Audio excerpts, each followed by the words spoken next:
Hello കൂട്ടുകാരെ, ഇതാണ് നമ്മുടെ കണ്ണൂർക്കാരുടെ സ്വകാര്യ അഹങ്കാരം, മുഴപ്പിലങ്ങാട് ഡ്രൈവിംഗ് ബീച്ച്. പറയപ്പെടുന്നത് ഏഷ്യയിലെ ഏറ്റവും വലിയ ഡ്രൈവിംഗ് ബീച്ച് എന്നാണ്. അറിയുന്നവർ കമൻറ്റ് ചെയ്യണേ, സത്യമാണോ എന്നുള്ളത്. പണ്ട് ഇവിടെ ഇങ്ങനെയൊന്നും ആയിരുന്നില്ല, മുഴുവൻ കാട് പിടിച്ച് കിടക്കുകയായിരുന്നു. ഇപ്പോൾ അതിമനോഹരമാക്കിയിട്ടുണ്ട്. ഒരുപാട് ഇരിപ്പിടങ്ങളും ഒരുപാട് സൗകര്യങ്ങൾ ഒരുക്കിയിട്ടുണ്ട്.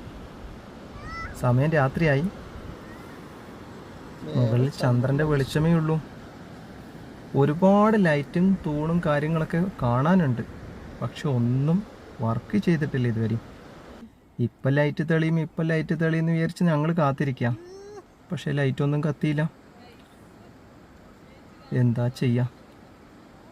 സൗകര്യങ്ങൾ വർദ്ധിച്ചിട്ടുണ്ട്, പക്ഷെ വെളിച്ചമില്ല. വെളിച്ചം ഇങ്ങനെ ഇല്ലാതെ വന്നു കഴിഞ്ഞാൽ ഭയങ്കര ബുദ്ധിമുട്ടാണ്. സാമൂഹ്യ വിരുദ്ധർ ഇവിടെ കൂടി ആടും. അത് ഫാമിലിയായി വരുന്നവർക്ക് ബുദ്ധിമുട്ടാവും. ഇനി വരുന്നവർ ഇവിടെ ലൈറ്റൊക്കെ ഉണ്ടോയെന്ന് നോക്കിയിട്ട് വേണം വരാൻ കേട്ടോ. ഇല്ലെങ്കിൽ കുടുംബത്തോടൊപ്പം വന്നാൽ ഭയങ്കര ബുദ്ധിമുട്ടാണ്. മൊബൈൽ വെളിച്ചം കണ്ട് ഇങ്ങനെ നടക്കേണ്ടി വരും, മറ്റൊന്നിനും കഴിയില്ല. ഏതായാലും സ്ഥലം പൊളിച്ചു. എനിക്ക് തോന്നി ഇനിയും പ്രവർത്തികൾ തുടങ്ങാനുണ്ടെന്ന് തോന്നുന്നു. അതുകൊണ്ടാണ് ലൈറ്റ് കത്താത്തതെന്ന്. Okay, bye by.